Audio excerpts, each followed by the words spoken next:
Assalamualaikum warahmatullahi wabarakatuh. Selamat pagi anak-anak.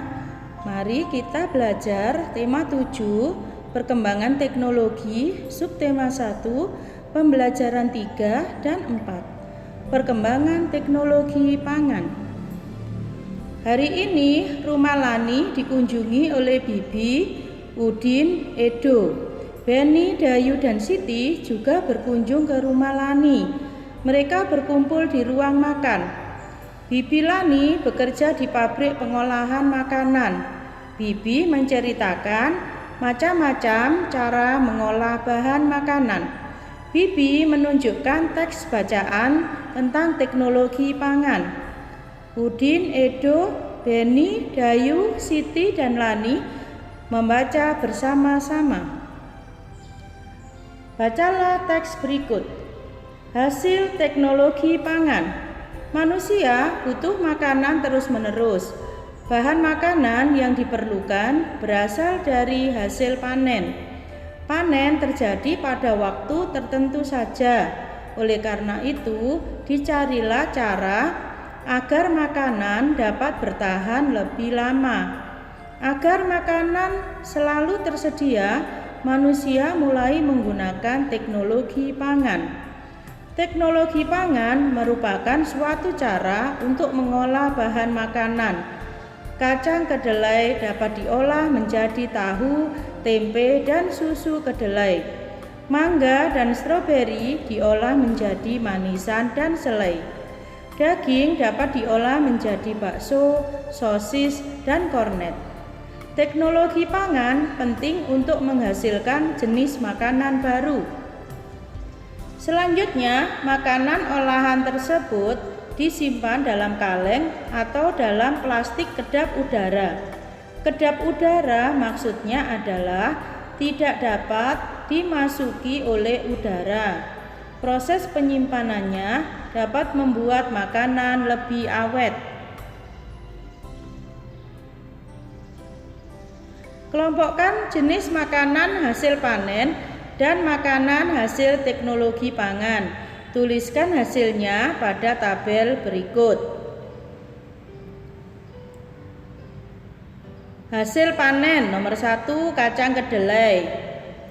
Kacang kedelai hasil teknologi pangan. Dari kacang kedelai itu dapat kita olah menjadi tahu. Kemudian dari bacaan ini kalian dapat tahu tadi tahu, tempe, dan bisa juga menjadi kecap. Kemudian hasil panen lagi dari bacaan tadi ada mangga dan stroberi. Di sini dapat diolah, hasil teknologi pangannya bisa menjadi manisan dan selai, bisa juga untuk selai. Kemudian hasil panen daging. Daging ini dapat diolah, hasil teknologi pangannya bisa menjadi bakso, sosis, dan kornet.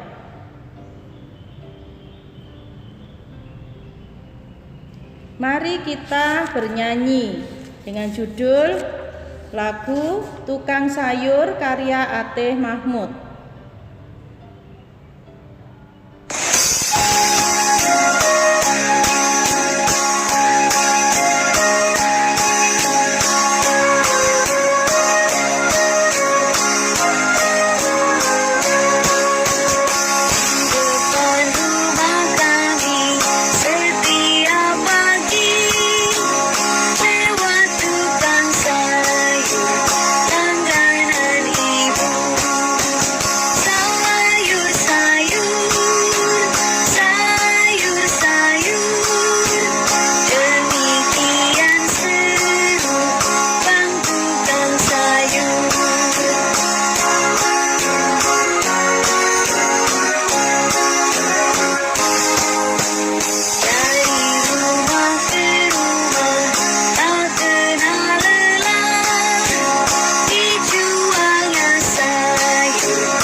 Masih ingatkah kalian?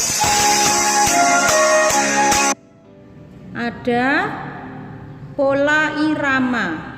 Apa pola irama itu?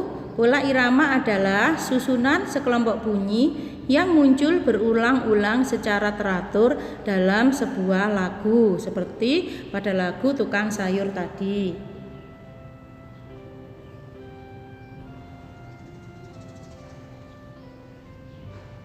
Bibi Lani membeli tempe di tukang sayur. Warnanya putih dengan kumpulan kedelai di dalamnya. Lani dan teman-teman mengamatinya. Tempe yang dibeli Bibi cukup besar. Udin mengajak teman-teman mengukur luas permukaan bidang tempe. Tempe tersebut berbentuk persegi. Udin mengukur luas tempe menggunakan potongan segitiga yang terbuat dari daun pisang. Potongan segitiga daun pisang merupakan alat ukur tidak baku.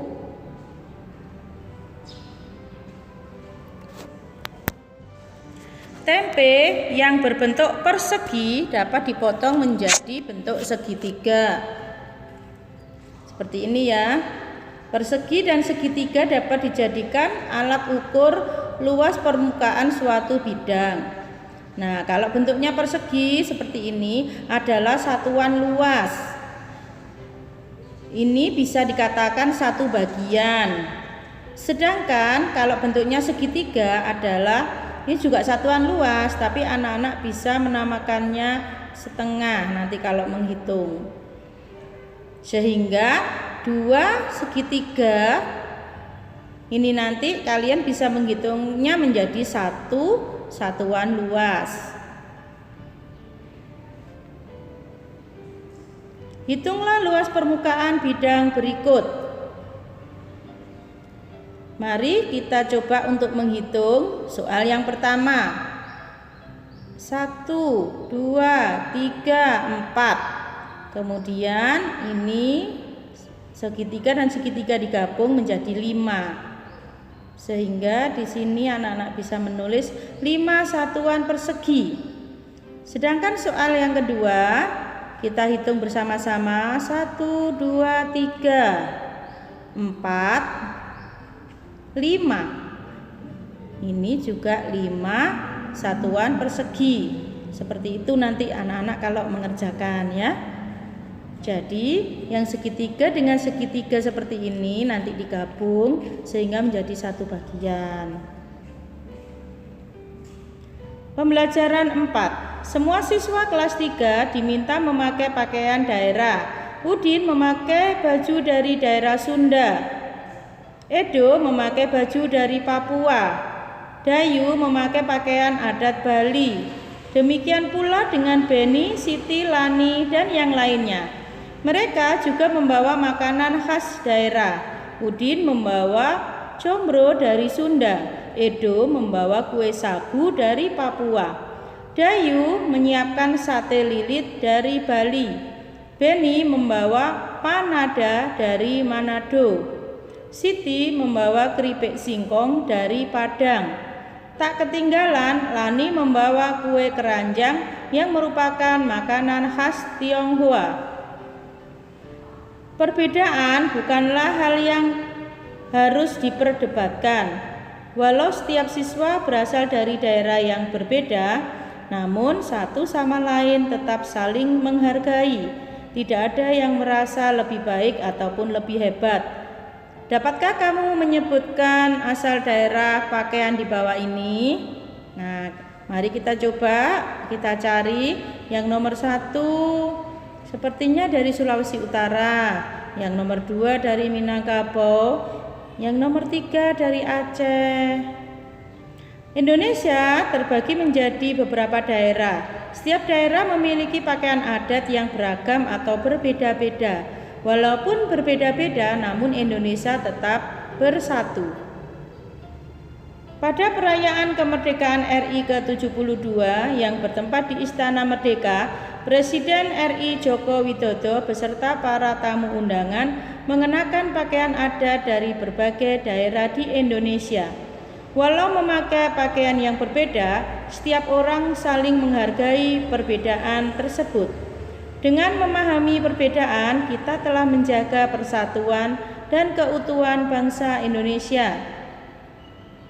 Berdasarkan informasi yang diperoleh dari teks tersebut, apakah pakaian yang dikenakan oleh Bapak Presiden beserta para undangan menunjukkan keragaman Negara Kesatuan Republik Indonesia atau NKRI? 2. Apakah penting bagi kita untuk menghargai keragaman? Penting sekali anak-anak ya. Bacalah teks berikut. Pengolahan singkong. Di daerah Sumatera Barat, singkong diolah menjadi berbagai macam makanan, mulai dari lauk pauk hingga makanan ringan.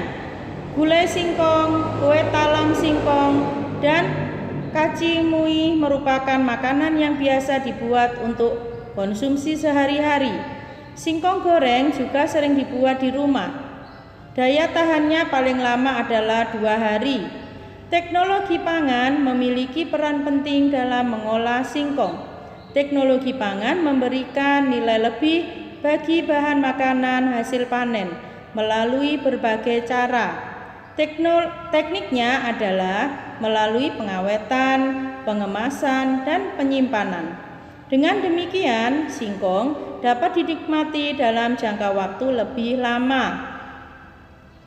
Dengan adanya teknik pengawetan dan pengemasan bahan pangan, singkong dapat diolah menjadi berbagai jenis makanan. Singkong diolah menjadi dakak-dakak, karak kaliang, rendang singkong, dan karupuang singkong pedas. Teknik pengemasan yang baik mampu membuat makanan tersebut awet hingga 3 bulan atau lebih. Nah, ini macam-macam makanannya tadi ya. Teknologi pangan membuat makanan awet dan tahan lama. Ini ada gulai singkong, karak katiang, dakak-dakak, karupuang, sanjai, kacimui, kue talam singkong, dan ada rendang singkong. Tentukan kalimat utama dari teks bacaan di atas. Paragraf 1. Di daerah Sumatera Barat, singkong diolah menjadi berbagai macam makanan. Paragraf 2. Teknologi pangan memberikan nilai lebih bagi bahan makanan hasil panen melalui berbagai cara. Paragraf 3. Dengan adanya teknik pengawetan dan pengemasan, bahan pangan singkong dapat diolah menjadi berbagai jenis makanan. Nah, ini adalah kalimat utama dalam 3 paragraf yang ada di bacaan tadi. Terima kasih anak-anak. Demikian semoga apa yang disampaikan Bu Guru bermanfaat untuk anak-anak semua. Terima kasih. Wassalamualaikum warahmatullahi wabarakatuh.